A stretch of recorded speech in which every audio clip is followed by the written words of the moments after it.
Very pleased to welcome back to the Trax studios today one of the greatest heavy metal performers in the world today, Ozzy Osbourne. How you doing? Hello Ozzy, how you doing? Great, good to be here again. All right, well the last time we saw you was about a year ago, and at that point you were just putting material together for your new album, The Ultimate Sin. Yeah, it's just been that long. Actually that long, yeah. Like yesterday, you know. Well, the album's actually out now. It's gone top 10 in America. It's starting to go in the charts all over the world. Finally. In actual fact, it's now entered the German charts, which is the first time ever. And I've never had a record that's doing so well in Germany. I think it's nearly up to 100,000 sales now. It's a very upfront album, isn't it? I mean, I think, my opinion is it's probably rockier than anything you've done in quite a while. Would you agree with that? It's rockier, but it's very, using Ron Neverson as a producer, it's come a kind of Americanized sound, which I don't know whether I like or whether I don't, but I can't complain because it's doing so well. You know? Mind you, you've now got two Americans in your band. I mean, apart from Jake on guitar, you've now got Randy Castillo on drums. Castillo. And Phil Soussan on the bass. He's not American, he's English, yes, yes. But they seem to have really added an edge to your sound. Would you agree with that? Yeah, I mean, Jake's come out of his shell amazing on this new album. It's like burst forward in such a degree. It's like, I mean, it's so much work. I mean, although it's called the Ozzy Osbourne album, it was justifiable to call it the Ozzy Jake album because he did so much work on it. You know, Jake did as much more than anybody, really.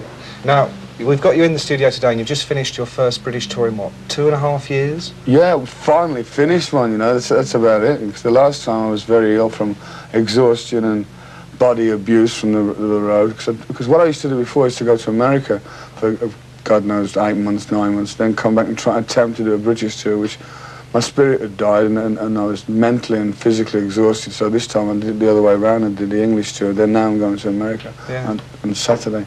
Well, it's a very vibrant stage show you've got now. Yeah, but the thing about this new band is they all want to go. They all want to have a fight for it. You know, it's like you having a young soccer player, you know, in a football pitch, wants to be better than anybody else. You know, and it's good to have because there's a lot of spirit back in the band now, where it was kind of laxy-daisy before, because I knew everyone knew that we could go out and sell at a concert. And so it's not what I'm about. I like to get out there and conquer, you know. Yeah. So I mean, still after all this time, you still really enjoy being on stage. This British tour has been fantastic. It's been wonderful.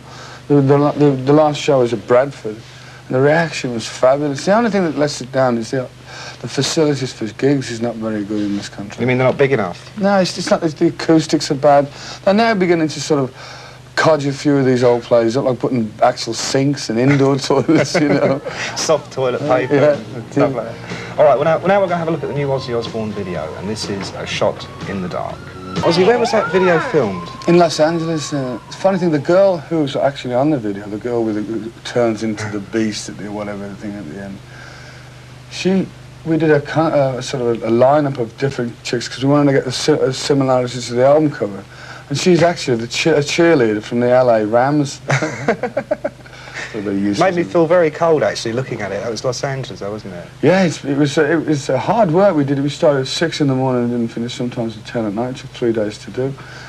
But I'm going out to Los Angeles, to America this weekend. Well, that's what I was about to say. I mean, we're going to do the whole of the album. We're going to do the whole concept album video.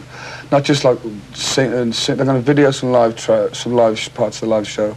We're going to have a bit of a storyline going through it. You're actually going to video every track on the album? I don't know whether it's every track, but as far as I can gather, the tracks we do live off the album on stage are going to video parts. It's going to be like a bit of a storyline. So I think it's going to go out on CBS Fox on a video cassette, you know. But that's as far as I know. Oh, we look forward to seeing that. Yeah, I'm quite interested in doing it. I like doing videos. This last video was amazing.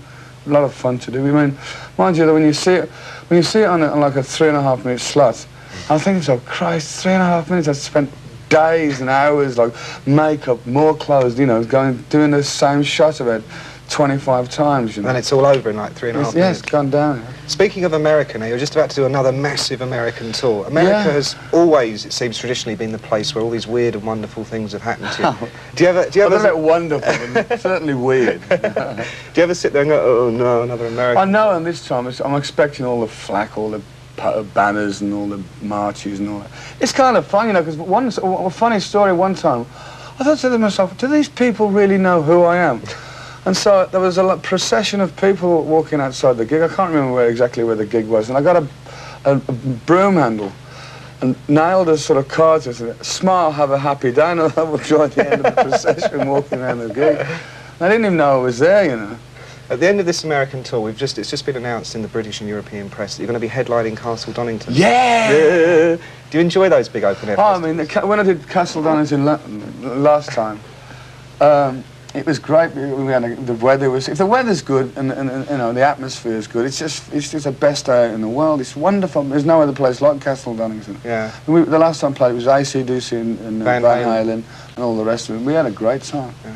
And of course now, straight after Donington, you'll have probably been on the road with your new band for about 6 solid months. Yeah, we should be well worn in by then. Yeah, they're a greedy lot, your fans. I mean, we've already had hundreds and hundreds of letters into this studio saying, when is Ozzy going to play in Europe? Is there any chance of that happening? What I'm trying to fix him, because to be honest, the original plan was we weren't going to do Europe this time because of the fact that economically it wasn't very, you know, it wasn't very viable for us to do. But now the album's #2 in Finland, and it's getting up in all these different little countries. It's in the German chart, as you say. It's in the German charts, I believe, and I'm trying to fix, after Castle Donington, to go straight to Europe and do like a, say, a 3-week tour of Europe, you know. You heard it first on the Monsters of Rock show. I hope you hold to that promise, Ozzy. I'm definitely going to try it because, I mean, a lot of people came to the Hammersmith show, came from Europe. Please come to, you know, Europe. I'm definitely going to try and make it if I can. All right, well, if you do go and do Europe, I hope you come in and say hello to us first. Sure, will do. Thanks very much, My Ozzy. pleasure, Thanks for coming in. And this is I Don't Know by Ozzy Osbourne.